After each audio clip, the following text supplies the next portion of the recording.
Assalamualaikum warahmatullahi wabarakatuh. Halo semua para pemirsa channel Mantri Luka. Apakah ada dari Sobat Mantri Luka yang masih kebingungan dalam proses perawatan luka yang sedang dialami? Contoh pada kasus luka dekubitus yang mudah sekali terjadi iritasi atau masih kebingungan dalam memilih antiseptik, cairan pencuci luka untuk merawat luka yang sedang dialami, dan kasus lain seperti luka diabetes yang sudah dioperasi tapi belum juga sembuh. Jangan khawatir ya bagi Sobat Mantri Luka, karena di sini saya akan menjawab pertanyaan-pertanyaan yang sudah dituliskan langsung di kolom komentar, dan di sesi tanya perawat luka saya akan menjawabnya langsung di konten channel Mantri Luka. Jadi silakan bagi Sobat Mantri Luka yang mempunyai keluhan, yang mempunyai permasalahan mengenai masalah-masalah dalam perawatan luka, boleh tuliskan saja di kolom komentar, nantinya saya akan bahas di sesi tanya perawat luka. Dan ini sudah episode yang ke-11 ya, ataupun belasan ya kalau tidak salah, ini saya juga tidak menghitung, lupa. Jadi boleh ya nantinya dari Sobat Mantri Luka langsung menanyakan tentang pertanyaan-pertanyaannya dan saya jawab di sesi tanya perawat luka. Langsung saja saya akan membacakan pertanyaan yang sudah disampaikan oleh Sobat Mantri Luka. Pertanyaan yang pertama yaitu, "Dok, kalau selama perawatan luka pakai povidone iodin terus apa nggak apa-apa?" Ya. Luka di kaki saya karena kecelakaan motor, jadi kulitnya terkelupas. Baik, pertanyaan pertama ini dari Adinda Nur Latifah ya. Mengenai luka jatuh dari motor, biasanya luka ini adalah luka abrasi ya, yang biasanya terlihat jaringan kulit dermis dikarenakan hilangnya kulit bagian atas ataupun epidermis. Nah, luka ini merupakan luka akut yang perlu diperhatikan secara khusus agar nantinya luka ini tidak tambah parah dan juga mengurangi resiko terjadinya infeksi. Pemberian povidone iodin. Saran saya, jangan terus-terusan diberikan povidone iodin. Tidak apa-apa untuk langkah pertama saat awal terjadi kecelakaan dan ada luka, itu boleh diberikan povidone iodin. Hanya saja untuk proses penyembuhan pada luka dikarenakan kecelakaan motor, saran saya berikan cairan-cairan pencuci luka yang sifatnya non-iritatif dan juga non-toksik. Nah, saya sudah banyak jelaskan seperti cairan NaCl, antiseptik ya, ada silver spray, ada Octadin, ada PHMB ya, dan jenis-jenis yang lainnya. Ya, langkah lebih baiknya gunakan cairan-cairan yang baik ya, yang tidak bersifat iritatif dan bersifat toksik. Di mana ada beberapa jurnal yang menjelaskan bahwasannya povidone iodin yang lebih dari 1% itu nantinya dapat juga membunuh sel-sel yang dibutuhkan oleh jaringan luka untuk proses penyembuhan pada luka. Walaupun memang povidone iodin ini juga membunuh bakteri atau kuman yang ada pada jaringan luka, akan tetapi dia ya, kandungan povidone iodin ini juga membunuh sel-sel yang dibutuhkan oleh luka. Jadi itu dia jawaban saya mengenai penggunaan povidone iodin. Oke, semoga membantu ya. Dan next, pertanyaan yang kedua yaitu mengenai luka dekubitus ya. Ini dari Nahdia Milatina. Kak, izin bertanya, kalau luka dekubitus dengan cairan yang banyak dan juga kadang masih pendarahan di jaringan yang tumbuh, selama ini saya pakai metcovazin merah, saya mix dengan metcovazin hijau.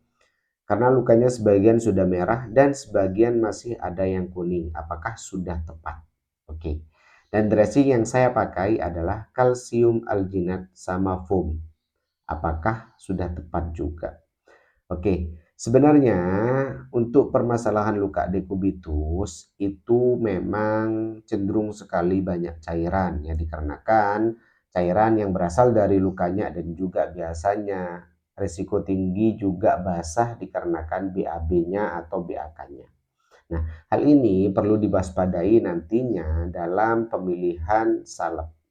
Yang menjadi pertanyaan dari Sobat Menteri Luka adalah apakah sudah tepat pemberian metcovazin reguler yang hijau yang dimix dengan metcovazin red. Nah, hal tersebut kurang tepat dikarenakan nantinya akan berpotensi menambah cairan yang keluar dan juga mencampur salep ini memang ada tips dan triknya ya. Jangan sembarangan mencampur salep. Nah, saran saya silakan gunakan salah satu di antara keduanya. Apabila lebih dominan untuk warna dasar yang merah, walaupun ada warna dasar kuning tapi lebih banyak warna merahnya, silakan gunakan metcovazin red ya, metcovazin yang merah untuk mempercepat proses proliferasi ya, untuk mempercepat pembentukan sel kulit baru. Nah, luka ini sering terjadi pendarahan. Nah, banyak faktor yang menyebabkan terjadi pendarahan. Tapi apabila pada kasus luka dekubitus, biasanya dikarenakan friksi ataupun tekanan yang terus-menerus. Nah, boleh diberikan alginat, silakan tidak apa-apa untuk mencegah terjadinya pendarahan dan pilihan foam itu sudah tepat. Ya, untuk apa? Untuk absorben dan juga untuk mengurangi tekanan pada luka. Tapi ingat, luka dekubitus bukan hanya sekedar perawatan luka. Personal hygiene, miring kanan, miring kiri, nutrisi itu juga sangat membantu ya dan juga support terhadap proses penyembuhan pada luka dekubitus. Ya, tinggal pilih salah satunya Medcoret atau Medcovazin. Tapi saran saya tadi yaitu Medcoret dan lanjutkan alginat dan foam dressing dan fiksasi dengan baik. Oke. Oke. Selanjutnya yaitu mengenai luka diabetes. Ini dari Admirvan ya. Pak, luka pasca operasi diabetes ibu saya sudah berwarna merah, tapi ada sedikit putih bagian pinggirnya. Setiap habis ganti perban, di bagian kain kasanya ada cairan basah berwarna putih lengket dan sedikit bau. Saya mau tanya, salep apa yang cocok untuk kondisi luka yang seperti itu? Metcovazin atau Brunazin plus? Jika Metcovazin, warna apa yang cocok? Untuk sekarang masih menggunakan Ialuset plus. Mohon dijawab, Pak. Oke, ya penggunaan salep untuk luka post operasi luka diabetes mellitus. Nah, memang untuk proses perawatan luka diabetes ini yang sudah berwarna merah, ini silakan pilihlah salep yang tepat. Ya, lagi-lagi kita harus pintar ya untuk melihat kondisi luka dalam tanda kutip yaitu mengkaji luka tersebut. Apabila luka tersebut ya sudah memakai salep A, contoh memakai salep Ialuset Plus. Nah, dilihat perkembangannya apakah perkembangannya berprogres dengan baik atau malah stagnan. Ya, itu. Nah, dan juga apabila terjadi stagnansi dalam proses penyembuhan pada luka, boleh diganti salep. Nah, apabila lukanya ini ada jaringan yang berwarna putih, ya, biasanya dikarenakan maserasi nih, terlalu banyak salep. Dalam kondisi warna dasar yang sudah merah, saran saya jangan terlalu banyak memberikan salep. Ya, apalagi salep-salep yang mengandung oil base ya, seperti Metcovazin Red atau Ialuset atau Brunazin Plus ya. Silakan oleskan tipis-tipis saja.